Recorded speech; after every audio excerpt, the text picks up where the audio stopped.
Welcome to From Honest and welcome to season 2 of the podcast. Since the last time we were together, it's been a long time. I think it's been a whole 10 months, almost a year. And I've missed you. A lot has happened in my own life, and life just be lifing sometimes. But I'm back, and I'm hoping that we can again start to have the kinds of conversation that we were having before. Conversation that inspire us, that help us to grow, that challenge us, and help us to rethink how we provide equitable access to our deaf consumers, but also provide good support to our teams. I have missed you. And today I'd like to take the opportunity to give a big shout out and a thank you for everyone who supported the podcast last season. And that means if you shared it, if you commented, if you liked, if you engaged, if you asked questions, if you DM'd me, if you donated money or your time, if you came on the podcast, thank you. I could not be here without you, and I'm here because of you. So I hope we can continue making magic together. As we reacquaint ourselves with the podcast, I think it's important to remind ourselves that this is a podcast about anti-oppression in the larger context of the interpreting profession. And basically what that means is that we are doing the work to unpack our internalized racism, sexism, homophobia, autism, ableism, fill in the blank, right? We are doing that so one, we can be better interpreters for our clients, but also better teams to our colleagues. And so some of the things that we talked about last season is whether or not you should interpret the N-word as a non-Black person. And I'm still saying no, don't do it. Nope, don't do it. Don't do it. Don't do it. But we also talked about fighting for your racism. We talked about professional dress. We talked about the interpreter archetype and this kind of standard expectation of what an interpreter is and looks like, right? Conceptually, we talked about recovery, we talked about performativity, and we talked about how to provide equitable, fair, and safe access to our clients. And those are conversations I want to keep having. I think they're really important conversations, and I think they're like an onion, right? And layers have to be peeled back before we get to the heart of the matter. And I get that we have people who are at varying degrees and levels in their anti-oppression journey. And guess what? I'm right along with you. I am doing this work with you because I am not above being an oppressor. And that's just real. And so I hope that we can keep having this conversation and that you're willing to have this conversation. So that's what we talked about last season.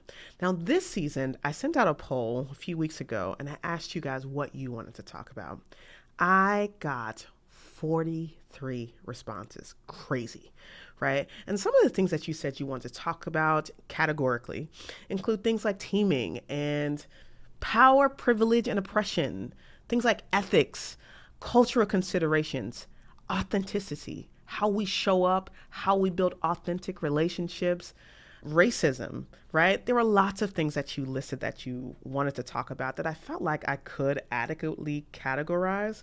But there were things that you listed that I don't know how to talk about, like the similarities or differences between spoken language interpreters and ASL interpreters, right? Or how we support trilingual interpreters. Or maybe something like the lack of standardization with CART and sign language interpreters. Like there were so many things that you listed that I think are probably fantastic conversations, but guess what? I cannot have them alone. What's real and honest is I have expertise, sure, but it's still limited to Keisha, right? Like I'm still limited to the realms that I work in and the places that I live. I have no idea what it's like to work and live in a small town, right? I grew up in Louisville, Kentucky, right? But now I live in the DMV, which is a huge metropolitan area, and it has lots and lots of interpreters and a huge deaf community. That's a very different experience than working in a rural area. And while that is something that I think is very important to talk about the differences and also how you meet the needs and you show up in those spaces, I literally cannot do it. I need you to do it. And so I am hoping that you will willingly come to the conversation physically, right? Come on the show. And I think what's important that you know is that most of the people, aside from Charette, right, who came on the show last season, asked to be on the show. They said, I have something to bring to the table. And so I invite you to bring your voice. I invite you to refer your friend. I invite you to be a part of this conversation actively so that we can at least engage the thought of how to do this well. Because the reality is, I'm a good interpreter. I'm good, but I could be better. And there are places and spaces that I am limited in my expertise, and I could really use the lesson to be taught to me. And I can do that with you. So I'm hoping that you will willingly come to this conversation, take on a brave space, and be able to say the hard thing. Say the thing, because this is what we do in this space. All right. So I'm looking forward to hearing from you, right? I'm looking forward you to fill my DM saying I'll be on the show. And this is what I want to talk about. Already, I have done 3 interviews. We have a show coming up that is going to be about pre-conferencing. And I'm having that with Sandra Relke. I'm also having a conversation with Rodney. I think everybody knows Rodney. And he and I haven't decided what we're going to talk about just yet. But he's coming on the show. And that's something that I think people can look forward to. And I'm also wanting to engage Gen Z a bit more. We are a different generation. I am a millennial. I am a zennial, right? Like I am even closer to Gen X than I am millennials. But I'm smack dab in the middle. And what that means is we have a generational divide and a disconnect.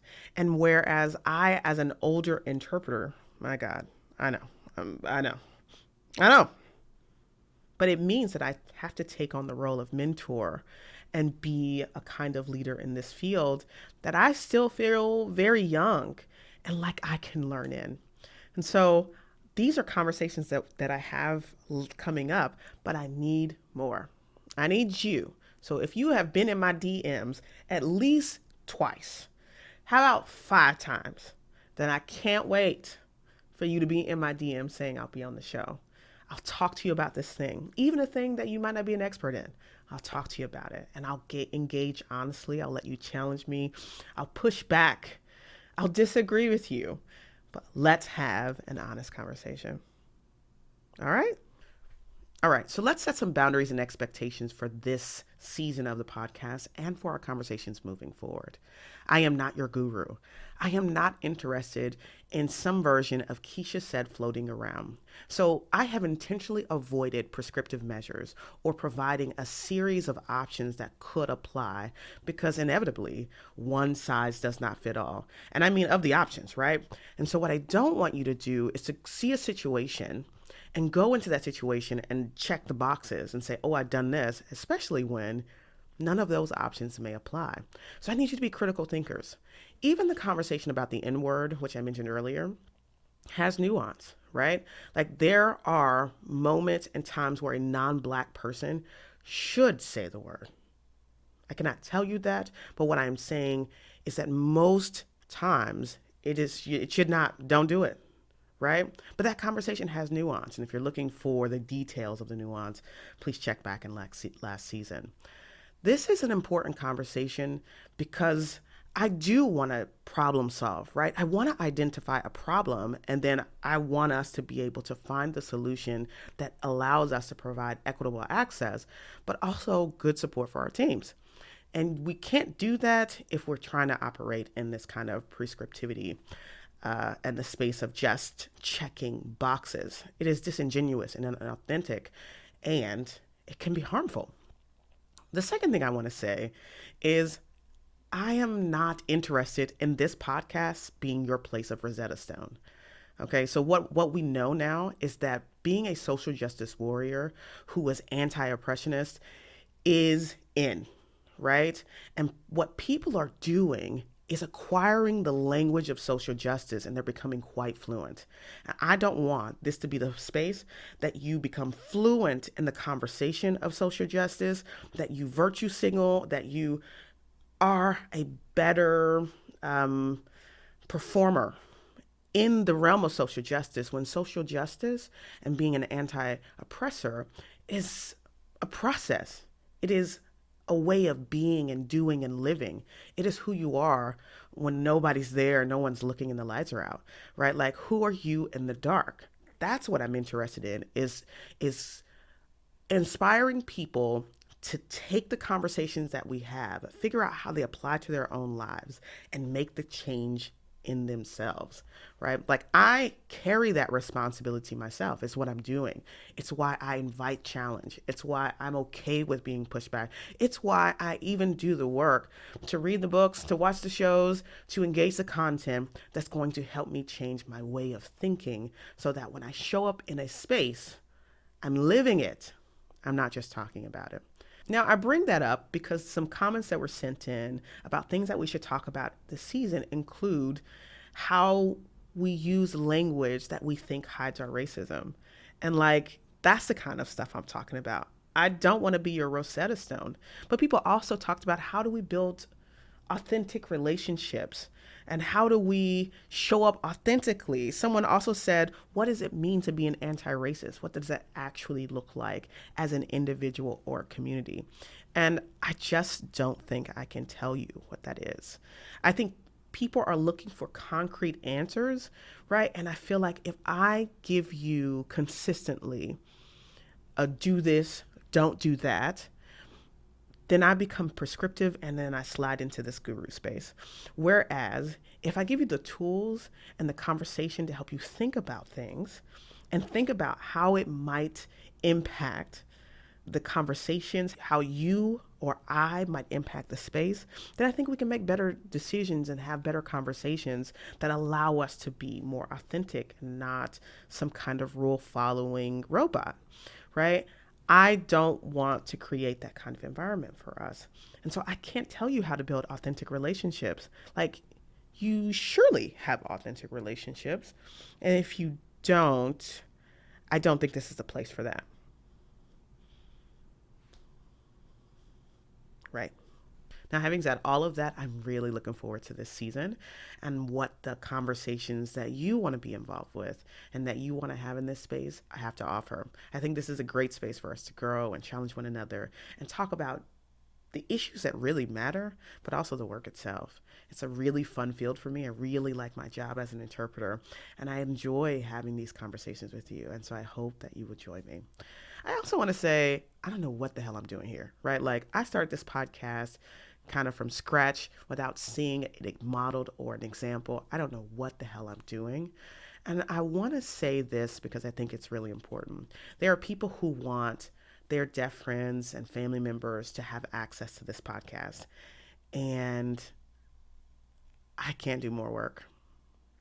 It's just, I can't. I can't do more work.